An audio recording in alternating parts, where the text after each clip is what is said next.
अस्सलाम वालेकुम मेरे प्यारे प्यारे व्यूवर्स को मेरी तरफ से ढेर सारा सलाम। मैं उम्मीद करती हूँ कि आप सब खैरियत से होंगे। आज मैं आपके साथ बहुत ही ज़बरदस्त सी रेसिपी शेयर करने जा रही हूँ जो कि है वनीला चॉकलेट कुकीज़ की रेसिपी। ये कुकीज़ आपको बहुत ही पसंद आएगी, जो कि मैं आपको घर में बहुत ही ईजी तरीके से बना के दिखाऊँगी। अगर आप जानना चाहते हैं कि ये कुकीज़ मैंने कैसे बनाए हैं वनीला चॉकलेट कुकीज़, तो इसके लिए आपको वीडियो को एंड तक देखना होगा। प्लीज़ वीडियो को ज़्यादा से ज़्यादा लाइक करिए, शेयर करिए, सब्सक्राइब करिए, बेल आइकन के बटन को भी लाजमी प्रेस करिए ताकि आने वाली तमाम वीडियो को नोटिफिकेशन आपको जल्द से जल्द मिल सके। तो चलिए फिर शुरू करते हैं बनाना। बिस्मिल्लाहिर्रहमानिर्रहीम। और यहाँ पर मैं लूँगी एक बॉल और उसमें मैं ऐड कर लूँगी बटर। ये आपकी मर्ज़ी, आप इसमें बटर भी ऐड कर सकते हैं या फिर इसमें आप घी भी ऐड कर सकते हैं। मैंने लिया है बटर मैं इसमें ऐड कर लूँगी 1 कप इसमें बटर ऐड कर लेना है। बटर ऐड कर देने के बाद इसमें हम ऐड कर लेंगे 1 कप आइसिंग शुगर। ऐड कर देने के बाद इनको हमने अच्छे से विस्क से इस तरह से मिक्स करते रहना है। शुरू में पहले हम इसको आराम आराम से इस तरह से हल्का हल्का से मिक्स करेंगे और मिक्स करते रहेगा। ऐसा ऐसा करके खुद ब खुद ही मिक्स होना शुरू हो जाएगा। और ये आप देख सकते हैं कि कितनी अच्छे से हम इसको मिक्स कर रहे हैं और इसी तरह से हम इसे मिक्स करते रहेंगे।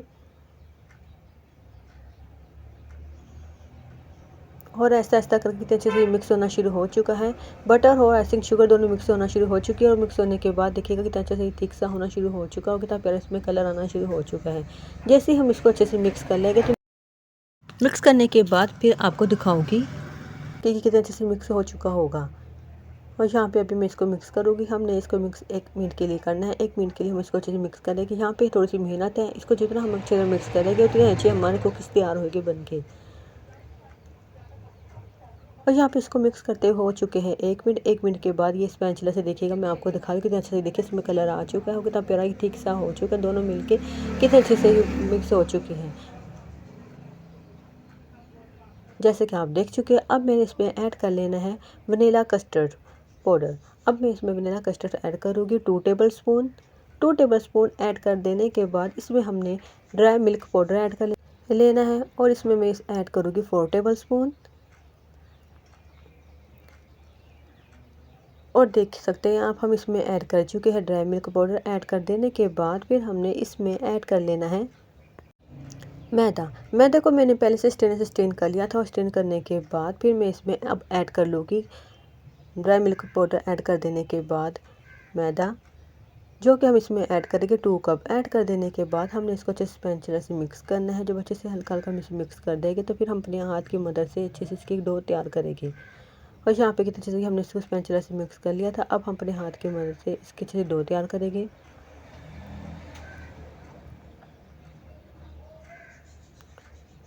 और जब हम इसको बहुत अच्छे से मिक्स कर लेंगे तो मिक्स करने के बाद फिर मैंने इसमें ऐड करना है मिल्क। यहाँ पे ये बहुत अच्छे से मिक्स हो चुका है। अब मैं इसमें ऐड करने लगी हूँ मिल्क और मिल्क में इसमें ऐड करूँगी 1/3 कप। 1/3 कप मिल्क हम इसमें ऐड करेंगे और यहाँ पे मैं इसे ऐड करना शुरू हो चुकी हूँ। मिल्क हम इसमें ऐड कर चुके हैं और अब हम इसको दोबारा से अच्छे से इसकी डो तैयार करेंगे। अच्छे से इसे मिक्स करेंगे। मिक्स करने के बाद इसकी डो तैयार करेंगे। यहाँ पे आप देख सकते हैं अच्छे से इसकी डो बनना शुरू हो चुकी है और इसी तरह से हम इसके अच्छे से एक डो तैयार कर लेंगे। और कितनी अच्छे से ये तैयार हो चुकी है। जैसे ये तैयार हो चुकी है आप देख सकते हैं कि आपके सामने। अब हमने क्या करना है कि मैंने इसको कैप से कवर करके रख देना है 15 मिनट के लिए।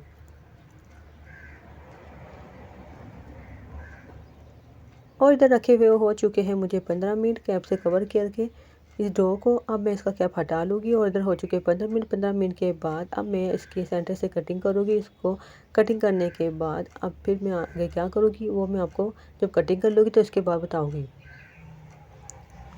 और अब हमने इसके साइड से एक हिस्सा उठाना है। इसका मैंने अच्छे से एक पेड़ा तैयार करना है, उसको मैं इस साइड पे रखूँगी।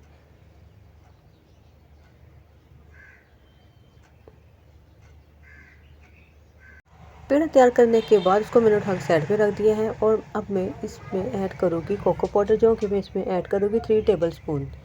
3 टेबलस्पून कोको पाउडर ऐड कर लूँगी और ऐड कर देने के बाद इसको ऐसे मैं हल्का हल्का मिक्स करूँगी। इसी तरह से इसे मिक्स करती रहूँगी।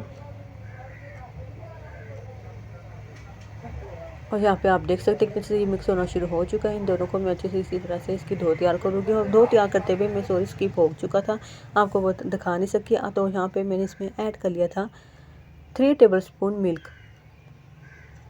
3 टेबलस्पून मिल्क ऐड कर देने के बाद इसकी मैंने इस तरह डो दोबारा तैयार की थी। और कितने अच्छे से ये देखिए कोको पाउडर ऐड कर देने के बाद किसी से डो तैयार हो चुकी है और दोनों को मैंने एक ये देखिएगा बॉल्स में निकाल लिया है। और अब मैंने इसमें से थोड़ा सा लेना है अपने हाथ और इस तरह से मैं इसकी छोटी छोटी सी बॉल्स में बना लूँगी, ये देखिएगा।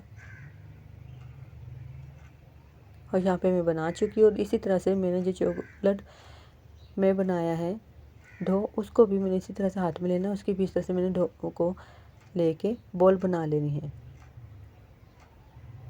और यहाँ सारी की सारी मैं देखिए बना के आपके सामने रख चुकी हूँ। ये देख सकते हैं कि चॉकलेट की भी और वनीला की भी दोनों की मैंने अच्छे से बॉल्स तैयार की है। तैयार करने के बाद अब मैं इसके अच्छे से कुकीज़ की शेप दूंगी इनको। और अब मैंने एक लेनी है प्लेट, उसके ऊपर इस तरह से मैंने जो वनीला की और चॉकलेट की बॉल्स तैयार की है उसके ऊपर से मैं 1 बाय 1 बन करके इस तरह से रखूँगी और जिस तरह मैं रख रही इसी तरह से इसको रखना है। इसी तरह से हम सारी सारी रखेंगे।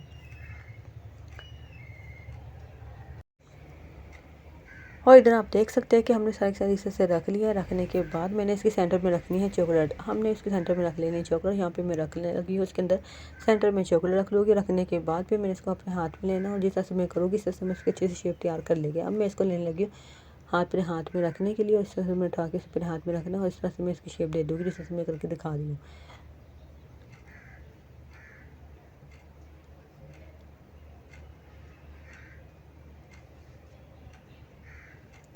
और यहाँ पे देख सकते हैं कितनी अच्छी से इसको मैं घुमाना शुरू हो चुकी है और इसमें इसको हल्का का प्रेस करते ही जा रही थी और कितनी अच्छी से शेप मिल चुकी है, कितनी अच्छी शेप बन चुकी है यानी कि। और सेंटर में इसके हमने चॉकलेट रखी थी। अब हम इसी तरह से सारी सारी 1 बाय 1 करके तैयार कर लेंगे। यहाँ पे आप देख सकते हैं अच्छे से तैयार हो चुके हैं। मैंने कितनी ज़्यादा तैयार कर लिया है, इस तरह से कुकीज़ की शेप मैंने दे ली और सारी की सारी मैंने इस तरह से तैयार कर लिया। शेप देने के बाद अब मैंने क्या करना है, पतीली को रख दिया प्री हीट होने के लिए 10 मिनट पहले मीडियम लो फ्लेम पे। और यहाँ पे मैं अब और यहाँ पे दिखाती हूँ मैं आपको कि मैंने ली थी बेकिंग ट्रे। कोई भी आप बेकिंग ट्रे ले सकते हैं। उस पर हमने बटर पेपर लगाना है, उसके ऊपर से हमने अच्छे से ऑयल लगा लिया था। लगाने के बाद इस पर हमने सारी कुकीज़ की जो शेप दी है उसको हमने रखना है। रखने के बाद इसको हमने बेक होने के लिए पतीली में रख देना है। और यहाँ पे हमने बेक होने के लिए पतीली रखी थी, इसको हमने कैप हटा लिया और उसके अंदर हमने इसको रख लेना है कुकीज़ को बेक होने के लिए। और इसको मैंने रख देना है बेक होने के लिए 30 मिनट के लिए लो फ्लेम पे। और मैं इसको रख चुकी हूँ। रखने के बाद मैंने कैप से कवर कर दिया और अब आपको मैं इसका कैप हटा के दिखाऊंगी 30 मिनट के बाद। और यहाँ पे आप देख सकते हैं इसको हो चुके हैं 30 मिनट। 30 मिनट के बाद मैं इसका कैप हटाती हूँ। कितने अच्छे से ये देख सकते हैं आपके बेक हो चुके हैं। और बेक होने के बाद अब मैं आपको फाइनल लुक दिखाऊंगी आपको निकालने के बाद। यहाँ पे मैंने इसको निकाल लिया तो कितने अच्छे से ये लग रहे हैं, कितने ज़बरदस्त से ये बन के तैयार हुए हैं बेक होने के बाद। मैं उम्मीद करती हूँ आपको मेरी बनाई गई हुई ये वनीला चॉकलेट कुकीज़ की रेसिपी बहुत ही पसंद आई होगी, जो कि मैंने आपको घर में बहुत ही अच्छे और बहुत ही ईजी तरीके से बना के दिखाए हैं। प्लीज़ वीडियो को ज़्यादा से ज़्यादा देखा करें ताकि मेरी वीडियो का वॉच टाइम जल्द से जल्द कंप्लीट हो। तो फिर इजाज़त दीजिएगा मेरे प्यारे व्यूवर्स, आप मुझे और मैं आपको तो दुआ में याद रखिएगा। आपकी ढेर सारी दुआओं के साथ। अल्लाह हाफिज़।